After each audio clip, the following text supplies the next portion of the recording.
Merci beaucoup pour cette introduction. Merci à tous les deux pour cette introduction. Oh, je vais être très très bref. D'abord, vraiment un grand merci à la Société d'encouragement pour l'industrie nationale de nous accueillir ici dans ces lieux magnifiques, dans cet endroit mythique. On s'attend à voir les fantômes de Prévert, de Sartre, de Boris Vian. Bon, mais Boris Vian disait, pour certaines questions compliquées, la question ne se pose pas, il y a trop de vent. Vous l'avez. Eh bien, effectivement, sur la question des relocalisations, pendant longtemps, elle ne se posait pas. Parce que les vents, vous l'avez dit, mauvais, de la mondialisation, d'un certain nombre de présupposés, faisaient qu'on ne se posait même plus la question. En France, parce qu'en réalité, quand on regarde l'évolution de l'emploi industriel en France, au Royaume-Uni, en Italie, on cite souvent l'Allemagne, en Italie, on a non seulement des exemples de pays qui ont su conserver une base industrielle forte, avec une structure, une typologie d'entreprise peut-être un petit peu différente. En Normandie, la taille moyenne de l'entreprise, c'est 5,6 salariés.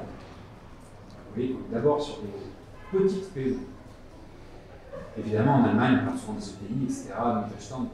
Mais si vous prenez l'Italie, ou si vous prenez même le Royaume-Uni, on voit qu'il y a eu aussi des efforts pour, vous avez cité les mots-clés, je crois, monter en qualité, monter en technicité, en valeur ajoutée. Donc, par cette toute petite boutade d'allusion à Saint-Germain, je voulais juste signifier que cette question de la relocalisation, elle a été relocalisée au cœur du débat politique, et de ce que nous souhaitons faire pour notre projet de société. Alors, projet de société, c'est national, il faudrait quand même allusion au plan national, je ne vais évidemment pas rentrer là-dessus, mais c'est aussi ce qu'on peut faire dans les territoires. Parce qu'en réalité, relocaliser, c'est bien beau, mais où et comment? Et en fonction des territoires, il faut aussi avoir l'honnêteté de reconnaître que tous les territoires ne sont pas égaux devant la relocalisation, ni devant la désindustrialisation, ni devant la relocalisation. Parce que tous les territoires n'ont pas d'industrie, c'est pas vrai. Bon, personne ne vous dira on n'aime pas l'industrie. N'empêche que dans les actes, vous savez ce qu'on dit, c'est pas d'amour, il y a des preuves d'amour. Et puis tous les territoires n'ont pas forcément les mêmes potentialités. Quand on regarde dans notre petite expérience rouennaise, d'abord quels sont les facteurs qui, je ne veux pas être exhaustif, mais qui amènent un industriel, une entreprise ou un service éventuellement aussi à vouloir relocaliser sur un territoire. Bon, il y a toute une série de sujets, mais il y a quand même des conditions qui ne sont pas forcément suffisantes, l'une prises les unes indépendamment des autres, mais qui sont toutes nécessaires. D'abord, encore une fois, il faut se sentir accueilli. Il faut se sentir quand même bien accueilli, si on vous fait comprendre que finalement... Et ça n'est pas une petite chose. Parce que je voulais juste peut-être nuancer, non pas que je sois en désaccord avec ce que vous avez dit, Mme Guillaume, mais juste nuancer un point. Tout le monde est pour l'écologie, à peu près. Tout le monde est pour la réindustrialisation, en tout cas l'emploi sur le territoire. C'est vrai. Mais allez voir vos concitoyens qui doivent remettre une usine à côté de chez vous, là tout d'un coup, vous avez un tout petit peu moins de monde qui est pour.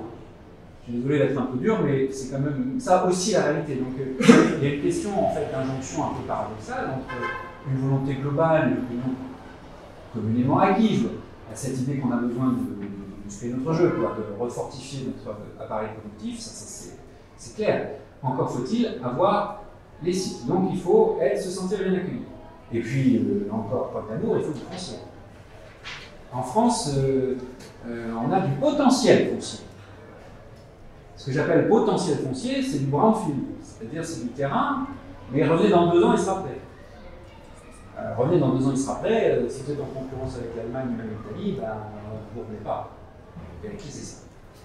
Alors pourquoi je dis dans 2 ans? Évidemment, c'est une provocation, mais ce que je veux dire par là, c'est qu'on a beaucoup de foncier potentiellement disponible, d'où l'expression potentiel foncier, mais qui en général n'est pas directement disponible. Parce que pollué, parce qu'on ne sait plus trop à qui il appartient, parce qu'il y a des démarches à faire, parce qu'il y a des formalités, parce qu'il y a ce qu'on appelle du gold plating, c'est-à-dire qu'entre les différents niveaux de puissance publique en France, on prend tous un malin plaisir ou des précautions peut-être inutiles, en tout cas un zèle imbécile qui font qu'à la fin, on se retrouve avec une succession de démarches qui sont toutes dirigeantes. Et ça, c'est un travail de simplification et de disponibilisation, si vous permettez ce néologisme, à faire au quotidien. C'est les guichets uniques, c'est la simplification des procédures, c'est la décomplication, je cite quelqu'un qui n'est pas mon ami politique, mais sur ce point-là, je suis d'accord avec lui, David Lisnard. Voilà, on doit arriver à essayer de rendre les choses tout simplement plus pratiques plus pragmatique, plus fonctionnel, plus opérationnel en direct. Et puis, faire valoir nos atouts territoriaux. Ça aussi, c'est une condition nécessaire. Si je prends l'exemple de Rouen, on fait du judo constamment. Ce que j'appelle faire du judo, c'est partir de faiblesses pour en faire des opportunités. Oui, on est un bassin industriel, la vallée de Seine. Hein. Je vois ici des collègues ou des amis qui travaillent, non pas à Rouen, mais sur le territoire de la vallée de Seine, en gros de Giverny, ou Vernon, si vous voulez, jusqu'au Havre.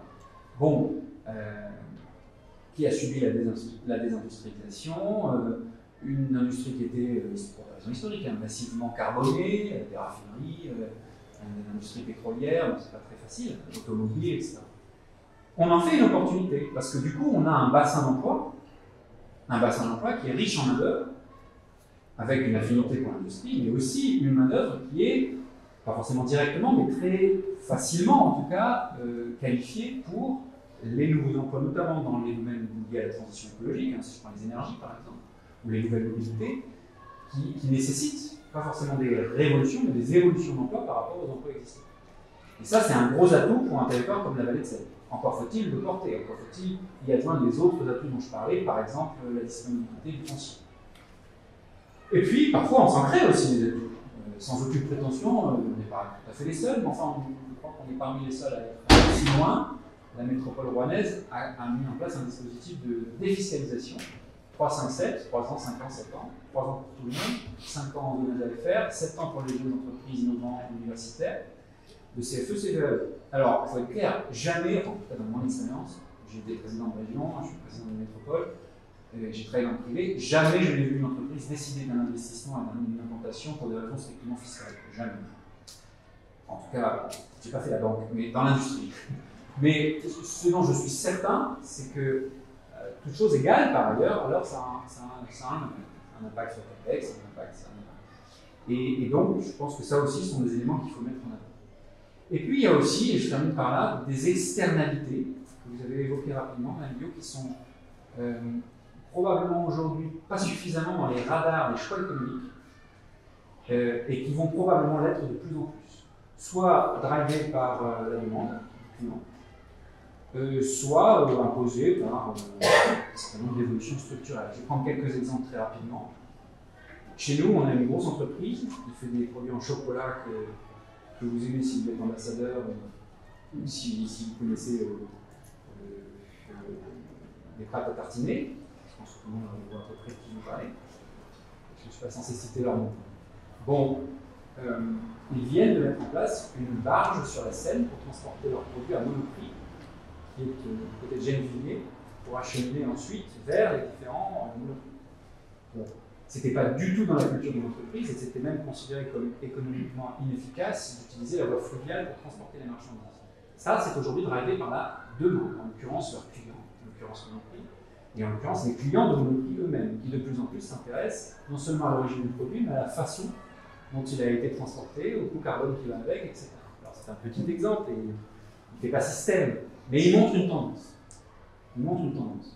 Autre exemple qui n'a strictement rien à voir, mais qui est intéressant de mon point de vue, si vous regardez la doctrine d'investissement de la Banque européenne d'investissement, la BEI, et la façon dont elle décide aujourd'hui d'investir ou pas dans les projets d'infrastructure, elle a sorti sa doctrine d'investissement sans doute il y a 1 an ou 2 maintenant, c'est la nouvelle, vous verrez que les calculs, ce qu'on appelle la valeur actualisée des projets, pour voir s'il y a un intérêt ou pas à la BEI d'investir, dépend maintenant beaucoup plus du coût carbone. Et l'intégration du prix du carbone à l'époque a complètement changé. Et va non seulement a changé, mais va encore plus changer un peu à la façon dont vous disiez que le modèle productif de la Chine est amené à changer et qu'il ferait mieux d'anticiper. Il ferait mieux d'anticiper que le coût du carbone est lui aussi amené à changer dans les dizaines et dizaines d'années qui viennent. Et ça structure toute une série d'investissements, en l'occurrence en investissement public, mais avec des conséquences privées phénoménales. Troisième exemple qui est tiré du local, vous avez peut-être suivi dans la presse, je ne fais pas non plus grande publicité, mais c'est quand même un sujet un peu étonnant et singulier. Chez nous, on a une grosse papeterie qui s'appelle Chapelle d'Arblay, dont on a décidé de la racheter. Rassurez-vous, pour ne pas devenir nous-mêmes le cause du papier, mais pour la revendre, et en fait pour orienter son devenir industriel, pour préserver d'une part les savoir-faire en matière d'économie circulaire, en fait, parce que c'est là qu'a été inventé le recyclage papier en France. Le chapelle Darblay, c'est 24 millions de Français en équivalent au recyclage papier. C'est un sujet local, c'est un tiers de France. Toutes les deux France notamment. Et aussi pour investir, en l'occurrence 160 millions d'euros, vers des nouveaux débouchés, parce qu'évidemment que le papier et les lettres, peut-être les lettres d'amour, il y en a de moins en moins, mais par contre, tout ce qui concerne l'emballage, le carton, et c'est fait à partir de pâte à papier. Ça, c'est en explosion pour des raisons liées au commerce en ligne, commerce numérique en général. Et donc, du coup, ce que vous voyez à travers cet exemple, ce n'est pas une relocalisation au sens strict du terme, mais c'est une relocalisation au sens où, sinon, votre recyclage papier, les trucs dans votre poubelle jaune, ils partent en Allemagne et en Belgique. Là, ils sont relocalisés en traitement ici, en France, avec des affaires, des emplois, de l'innovation, du VFR, des investissements, etc., etc. Donc, ce que j'essaie de vous dire à travers ces trois exemples très rapides, on pourrait en citer beaucoup d'autres, c'est que, un, ce n'est pas une petite question, la question de la relocalisation, elle est au cœur aujourd'hui du débat public, que deux, elle n'est pas totalement épuisée, parce que probablement que nous, responsables publics, et peut-être d'autres avec, mais d'abord les responsables publics, au plan national comme au plan local, n'avons pas encore eu suffisamment le courage de dire les choses sur ce que cela implique de relocaliser. Parce que aimer l'industrie, ça veut dire l'accueillir, ça veut dire lui donner un certain nombre de garanties, ça veut dire dépolluer les sols, ça veut dire créer des infrastructures, y compris de circulation, de mobilité, de logistique. Ça veut dire revaloriser des métiers qui aujourd'hui sont considérés comme les métiers les plus pourris, hein, si vous me passez l'expression. Voilà. Donc là, il y a un travail public et privé, il y a un travail politique à faire qui est loin d'être terminé. Que trois, ça suppose qu'on travaille main dans la main entre le public et le privé pour orienter les investissements, orienter les formations, orienter les innovations, orienter aussi la chaîne de valeur. Parce que vous l'avez dit, il y a tout un travail sur la chaîne de valeur finalement, c'est-à-dire quel segment de qualité on peut proposer sur notre territoire. Bien sûr, on peut se cantonner à ce que Jacques Attali appelle les secteurs de l'économie de la vie, et puis considérer que voilà, ce sont les secteurs sur lesquels il faut investir, point barre. Vous avez une approche un petit peu différente en identifiant des produits qui sont essentiels, si je simplifie un petit peu. Et il me semble que ça, c'est intéressant de confronter cette matrice-là à la matrice des territoires. Parce que produire en Normandie des pantoufles, vous n'allez pas trouver que c'est le territoire le plus approprié. Par contre, de la pharmacie, de l'automobile, des nouvelles mobilités, des énergies, en particulier des énergies vertes, etc. Là, oui, complètement. Vous voyez, et chaque territoire a des spécificités comme celle-là qui se recoupent plus ou moins. Donc, travailler ensemble, ça montre, on l'a vu sur Chapelle Darblay chez nous, comment dire, le changement de paradigme dans les relations entre les différents acteurs, entre le public et le privé. Et ça, je pense que c'est quelque chose de très important. Si on veut vraiment relocaliser, on ne peut pas être chacun dans sa tour. Ce qui, d'ailleurs, parenthèse, mais je la ferme tout de suite, implique probablement que les personnels qui travaillent dans les entreprises d'un côté et dans le monde politique d'autre part, et plus d'échanges et plus d'expériences croisées et se comprennent mieux, parce que globalement ils ne se comprennent pas très bien en France, et peut-être que ceci a à voir un peu avec le sujet de la relocalisation. Et puis enfin, dernier point, eh bien, ne surtout pas opposer écologie à économie. Ce n'est pas pour faire mon nom et ma mère, mais c'est parce que je pense sincèrement que quand vous regardez toute une série de territoires en Europe, c'est un modèle européen.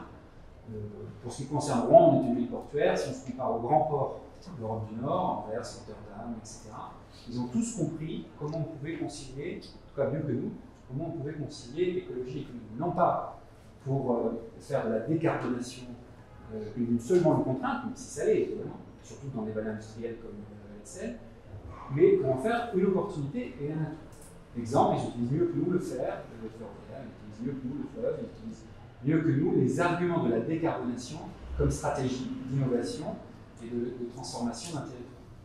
Ce qui explique par exemple pourquoi nous on pousse beaucoup vraiment sur ce que je disais tout à l'heure, des mesures fiscales adaptées, spécifiques, dans des secteurs qui nous semblent porteurs d'avenir. La dépollution des sols, les mobilités décarbonées, la production d'énergie renouvelable, le recyclage papier et l'économie circulaire, la logistique fluviale, l'amélioration de la qualité de l'air. Je pourrais vous en donner beaucoup comme ça. Mais vous voyez, en ce moment, il y a une usine qui produit des éoliennes en mer qui est en train de se transformer, de se constituer au Havre. Il a fallu quand même presque 10 ans. Hein. Bon, on est long quand même aussi sur les délais en France. L'unité qui fait toute la recherche sur le stockage et la gestion de l'intermittence des énergies renouvelables à partir des éoliennes marines, là, elle est au Madrier, c'est-à-dire au sud de Rouen. Et vous voyez là un continuum en termes de chaîne de valeur dans un domaine très porteur, je crois, qui est celui de la production d'énergie marine renouvelable, entre une unité de production de grande ampleur, voire une unité de recherche d'importance, en l'occurrence au départ c'était Areva, maintenant c'est Siemens Gamesa, qui est au sud de nous. Et bien sûr qu'il y a aussi des liens avec Paris. Donc ce que j'essaie de dire là, c'est que finalement, cet enjeu écologique, il est aussi pour les territoires qui ont longtemps été des territoires très industriels, qui ont pu ensuite se sentir comme abandonnés dans la mondialisation, une opportunité formidable.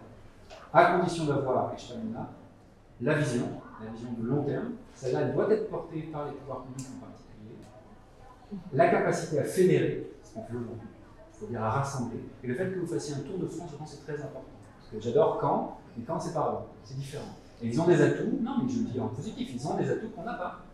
Peut-être que je pourrais dire qu'on a des atouts qu'ils n'ont pas non plus. Mais c'est très important, je crois, d'aller dans chacun des territoires, parce que chaque territoire a un bassin, si vous prenez, je sais pas, le Creusot, qui est un territoire exemplaire sur le plan industriel et sa capacité à réindustrialiser, c'est très intéressant la façon dont ils ont développé ça. On ne pourrait pas forcément le dupliquer ailleurs, parce qu'ils ont une industrie qui n'est pas forcément. Donc, la vision, fédérer les acteurs locaux, d'où l'importance de cette territorialisation, et puis ne pas hésiter à être un tout petit peu innovant et pragmatique, parce que c'est quand même, je crois, une des clés de cette réussite de relocalisation si on veut avoir des résultats concrets, positifs. Et on en a. Je termine par ça, Frédéric l'a montré, avec Lucibel, mais il y en a plein d'autres des exemples. Pas tant que ça, mais il y en a. Donc c'est absolument possible, et je crois que c'est ce qu'attendent nos concitoyens, et que ça correspond non seulement donc à une demande de marché, mais aussi à une demande de société.